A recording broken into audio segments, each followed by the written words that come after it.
Le soleil matinal perçait à peine les épais nuages gris, jetant une lumière pâle sur le petit village.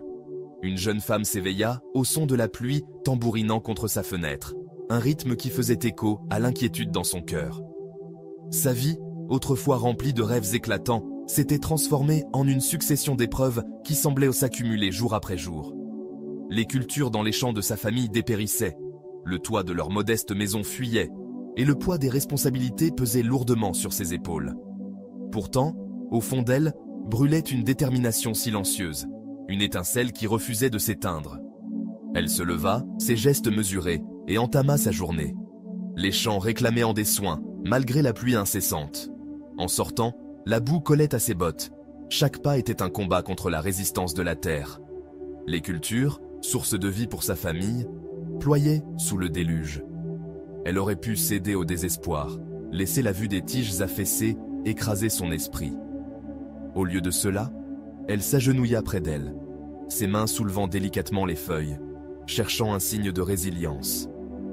Elle trouva quelques plantes tenaces, leurs racines s'accrochant fermement au sol, et un léger sourire traversa son visage. Dans leur défi, elle vit un reflet de son propre cœur. Le village était silencieux, l'agitation habituelle étouffée par la tempête. Elle marcha jusqu'au marché, son panier vide, mais son esprit bouillonnant d'idées. Les autres villageois, le visage marqué par l'inquiétude, troquaient le peu qu'ils possédaient. Elle n'avait rien à offrir, aucune récolte à partager, mais elle portait autre chose, une vision. Elle s'approcha d'un coin du marché où s'entassèrent des outils cassés et des débris abandonnés. Pour les autres, c'était un rebut sans valeur, mais pour elle, c'était une opportunité. Elle ramassa des morceaux de bois, des clous tordus et des cordes effilochées, ses mains travaillant avec intention. Les villageois l'observaient, leur regard mêlant curiosité et scepticisme, mais elle n'y prêta pas attention.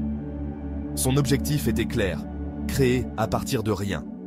De retour chez elle, elle travailla tout l'après-midi, ses doigts tissant habilement les débris en de petits paniers robustes. La pluie continuait de tomber, s'infiltrant par le toit, mais elle plaça un seau pour recueillir les gouttes et poursuivit son ouvrage. Chaque panier achevé était une preuve de son refus de se laisser définir par les circonstances. Elle les peignit avec des teintures faites de baies écrasées, ajoutant des touches de couleur qui semblaient défier la grisaille environnante. Le soir venu, ses mains étaient tachées et endolories, mais son cœur était plus léger. Elle avait transformé des déchets en valeur, une petite victoire dans un monde de plus en plus oppressant. Le lendemain, elle retourna au marché, ses paniers soigneusement empilés dans ses bras.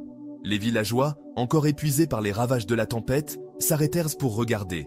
Les paniers étaient simples, mais leurs teintes vives se détachaient dans l'environnement terne. Elle les disposa sur un tissu usé, les arrangeant avec soin. Au début, personne ne s'approcha. Le poids de leur propre lutte les tenait à distance. Mais elle resta patiente, droite, ses yeux brillants d'une confiance tranquille. Lentement, quelques villageois s'avancèrent.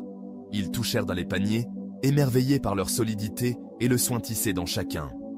Bientôt, les échanges commencèrent, non pas pour de la nourriture ou des outils, mais pour de l'espoir. Une femme offrit une poignée de graines, une autre un écheveau de laine. La jeune femme accepta chaque troc, non pour la valeur des objets, mais pour le lien qu'ils représentaient. La rumeur des paniers se répandit, et dans les jours qui suivirent, d'autres villageois vinrent. Ils apportaient leurs propres débris, leurs propres morceaux cassés, et elle leur apprit à tisser, à créer. Le coin du marché, autrefois un lieu de rebut, devint un centre d'activité. Des mains inactives se mirent à travailler avec détermination, fabriquant des paniers, des nattes et de petits objets.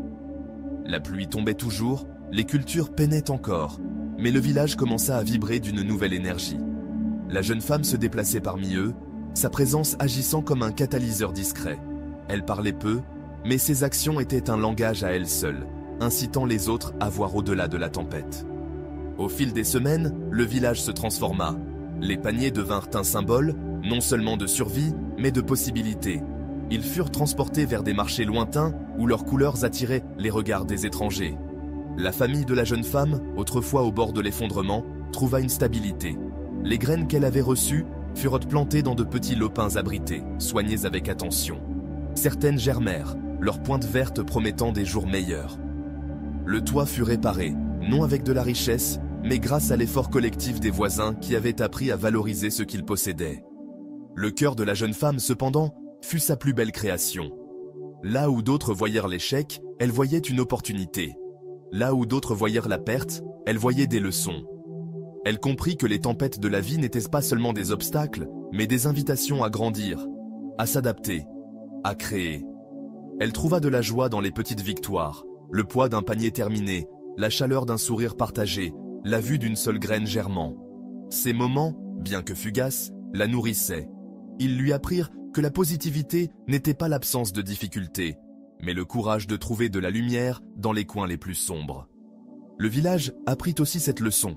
La pluie finit par s'apaiser et les champs commencèrent à se rétablir. Mais la véritable moisson résidait dans l'esprit des gens. Ils avaient affronté une situation négative, une situation qui aurait pu les briser, et à la place, ils avaient reconstruit quelque chose de nouveau. La jeune femme, avec sa détermination silencieuse et son optimisme inébranlable, leur avait montré comment. Elle n'avait pas fait disparaître la tempête, mais elle leur avait appris à danser sous la pluie, à tisser de la beauté à partir de ce qui était brisé, à trouver de la force dans la lutte. Des années plus tard, le village raconterait des histoires de cette époque, non pas de la pluie ou des cultures perdues, mais de la femme qui transforma des débris en trésors. Ces paniers, bien que simples, devinrent un rappel. Les défis de la vie n'étaient pas une fin, mais le début de quelque chose de nouveau. La leçon qu'elle incarnait, rester positive dans une situation négative, devint le pouls du village, un héritage tissé dans chaque création, chaque pas en avant, chaque moment de résilience. Et ainsi, sous des cieux tantôt gris, tantôt dorés, la jeune femme poursuivit son travail. Elle soignait ses champs, tissait ses paniers et nourrissait ses rêves.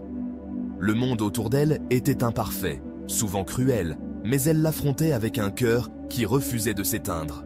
Dans ses mains, l'ordinaire devenait extraordinaire, et dans son esprit, l'impossible devenait possible. Sa vie, comme les paniers qu'elle fabriquait, était un témoignage du pouvoir de voir la lumière là où d'autres ne voyaient que des ombres.